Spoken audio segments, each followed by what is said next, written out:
Persoalan utang Indonesia sejak dulu sampai sekarang ini masih terus jadi polemik.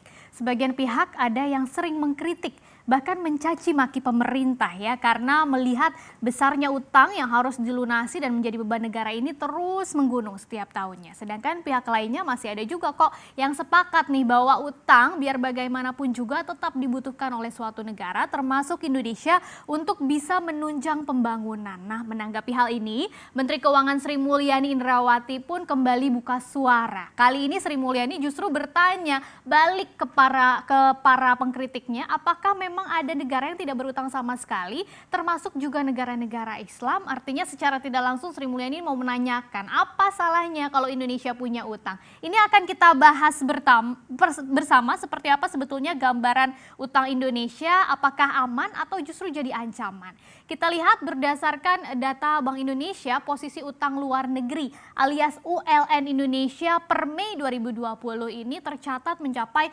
404,74 miliar dolar Amerika Serikat. Atau kalau dirupiahkan itu nyaris 6.000 triliun rupiah ya posisi utang Indonesia, utang luar negeri. Nah, jumlah ini juga naik 4,5% kalau dibandingkan dengan periode yang sama di tahun sebelumnya atau pada Mei 2019. Nah, utang ini kalau dibagi lagi terdiri dari ULN untuk sektor publik yaitu pemerintah dan bank sentral totalnya mencapai 194,86 atau 9 miliar dolar Amerika Serikat. Kemudian 97%-nya ini berasal dari utang pemerintah yang mencapai 192,14 miliar dolar Amerika Serikat atau naik 3,1% secara tahunan. Kemudian menurut BI, pengelolaan utang luar negeri pemerintah ini dilakukan secara hati-hati untuk mendukung belanja prioritas yang saat ini dititik beratkan pada upaya penanganan wabah COVID-19 dan pemulihan ekonomi nasional ya. Untuk itu dari total utang pemerintah ini kalau dilihat lebih detail lagi mayoritasnya atau sebesar 23,4%-nya itu fokus atau diprioritaskan untuk sektor jasa kesehatan dan kegiatan sosial. Sedangkan kita beralih ke satunya lagi yaitu utang luar negeri dari sektor swasta, ini termasuk BUMN juga ya, mencapai per Mei 2020 ini mencapai 209,88 miliar dolar Amerika Serikat atau tumbuhnya lebih besar lagi daripada utang pemerintah yaitu sampai 6,6% secara year on year atau secara tahunan. Nah, mayoritas utang swasta ini berasal dari perusahaan yang bukan lembaga keuangan ya mencapai 163 miliar dolar Amerika Serikat atau meningkatnya sampai 8,9% secara tahunan. Nah, kalau dikupas lagi lebih detail, utang BUMN-nya sendiri itu ternyata menyumbang 30% dari total utang swasta dan ini mengalami kenaikan yang paling signifikan yaitu sampai 19%, hampir 20% ya secara tahunan. Nah, beberapa sektor yang memiliki utang terbesar yaitu mencapai 77,3% dari total utang swasta ini antara lain sektor jasa keuangan dan asuransi, kemudian sektor pertambangan dan penggalian, serta beberapa sektor lainnya. Menurut Bank Indonesia, pertambahan utang Indonesia secara umum ini juga dipengaruhi oleh arus modal yang masuk pada pasar surat berharga negara atau SBN. Ini seiring dengan meredanya ketidakpastian pasar keuangan global dan tingginya daya tarik aset keuangan domestik. Seperti apakah datanya terkait dengan pernyataan Bank Indonesia tadi? Kalau kita lihat berdasarkan jenis utangnya, memang sebagian besar utang pemerintah ini berasal dari surat berharga negara atau surat utang ya. Surat utang yang diterbitkan oleh pemerintah dalam tenor tertentu. Jumlahnya ini sampai 137,45% atau porsinya 71% dari total utang pemerintah. Nah, 137,45 miliar dolar Amerika Serikat. Jumlah ini terbagi lagi menjadi ada SBN internasional namanya besarnya 74,2 miliar dolar, kemudian SBN domestiknya atau yang dari dalam negerinya 63,25 miliar dolar. Yang terbaru kalau mungkin ada yang ingat pada April kemarin Pemerintah Indonesia baru saja menerbitkan obligasi global terbesar dan terlama juga sepanjang sejarah. Totalnya ini ada 4,3 miliar dolar Amerika Serikat ya. Ini terdiri dari 3 seri, mulai dari tenornya berbagai macam dari 10,5 tahun, 30,5 tahun sampai yang paling panjang nih hingga 50 tahun. Jadi penerbitan surat utang dengan tenor 50 tahun inilah yang merupakan tenor terpanjang yang pernah diterbitkan oleh pemerintah Indonesia. Nah, bahkan kalau dari Februari hingga Maret ini termasuk dibilang langkah yang cukup berani ya, karena tidak ada satupun negara di Asia yang menerbitkan surat utang global nih.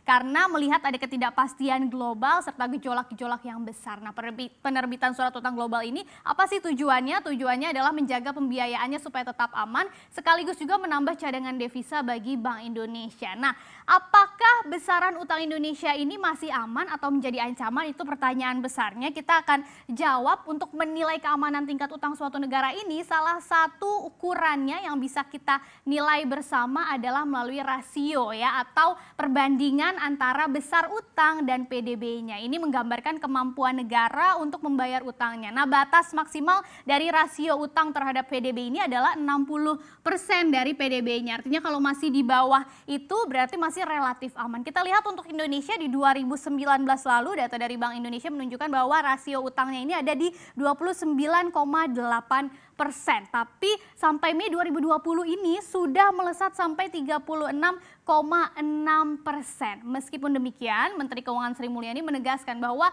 dalam hal ini Indonesia tidak sendirian karena hampir seluruh negara di dunia, bahkan termasuk juga ditekankan negara-negara Islam itu juga berutang untuk membangun negaranya. Tujuannya positif, dan beberapa negara Islam juga disebutkan oleh Menteri Keuangan Sri Mulyani. Misalnya kita lihat satu-satu, yang pertama adalah Arab nih. Kalau kita lihat laporan IMF per April 2020, rasio utang Arab ini mencapai 34,04% per April 2020 laporan IMF ya. Kemudian Qatar juga salah satu negara Islam bahkan mencapai 57,36% utangnya terhadap PDB. Kemudian negara tetangga kita yang paling dekat yaitu Malaysia, ini hampir 63%, 62,99% dari PDB, dan Maroko lebih tinggi lagi 73,73%, sampai Pakistan ini 85,37% dari PDB. Dan kalau kita lihat ya, secara umum semuanya rasio utangnya di berbagai negara ini tahun ini memang mengalami kenaikan karena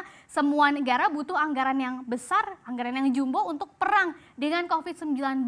Menurut Sri Mulyani juga sebenarnya suatu negara bisa saja sih tidak berutang, tergantung juga dari kebijakan setiap negaranya. Tapi masalahnya kalau nggak berutang, siap nggak? Ada persoalan-persoalan yang harus ditanggung yang akan berdampak ke kehidupan masyarakat, menjadi kesulitan. Misalnya karena tidak utang maka infrastruktur tidak bisa dibangun dengan masif, akhirnya berujung juga ke kemiskinan. Karena melalui pembangunan infrastruktur itu diharapkan aktivitas ekonomi bisa semakin lancar dan bisa menaikkan taraf kesejahteraan rakyat. Saat ini memang pendapatan Indonesia belum cukup untuk menutup berbagai pengeluaran tadi, termasuk untuk infrastruktur. Akhirnya dengan mengambil utang baru ini, maka pemerintah bisa mendorong kinerja kementerian dan lembaganya supaya lebih efektif. Tapi ada catatannya ya, pemerintah tetap perlu berhati-hati dalam menarik modal dari utang, karena ada salah satu hal yang beresiko membuat anggaran pemerintah juga semakin terbebani akibat banyak utang, yaitu jangan lupa juga ada bunga utang yang harus dibayar, jadi semakin besar. Jadi kita harapkan utang-utang yang sudah diambil oleh pemerintah bisa dimanfaatkan secara efektif agar lebih terasa lagi manfaatnya dan tidak hanya membebani anggaran negara.